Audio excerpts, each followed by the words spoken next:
দুর্নীতি হইল পাগলা মশার মতো, ঘন্টায় হাজার হাজার জন্ম দেয়।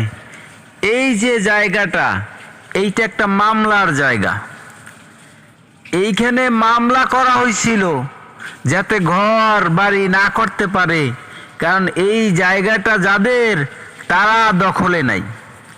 কিন্তু দেখেন, আমরা দেশ স্বাধীন করছি, আমরা দুর্নীতি কিছু সরাইছি, কিন্তু কিছু রইয়া গেছে যারা এখনো কাজ করে মাঠে ময়দানে।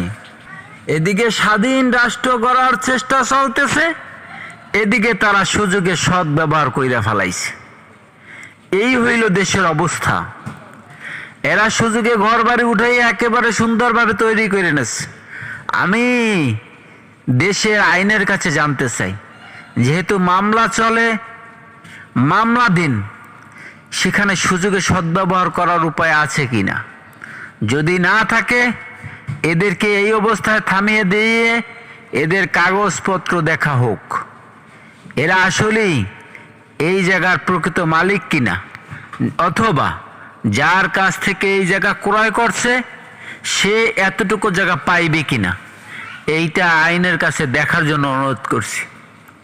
আসলে বর্তমান অবস্থা এতই খারাপ ছিল যে আইনও বিক্রি হয়ে গেছে, যে তারা একটা কেস নিয়ে 10, 15, 20 বছর ঘুরায়, কিন্তু ওই কেসটার সমাধান মাত্র 1 থেকে 2 বছরের মধ্যে দেওয়া সম্ভব করতে পারি।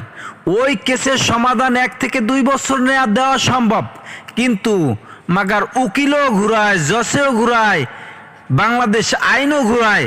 এই ঘোরাঘুরি চলতেছে সাধারণ মানুষের কাছে, সাধারণ মানুষকে হয়রানি করা হইতেছে।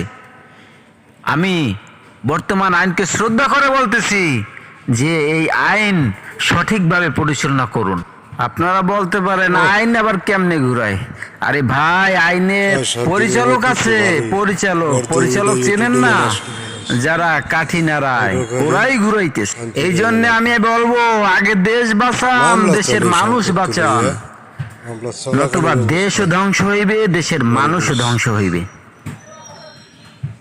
আওয়ামী লীগ সরকার থাকাকালীন দেশের আইন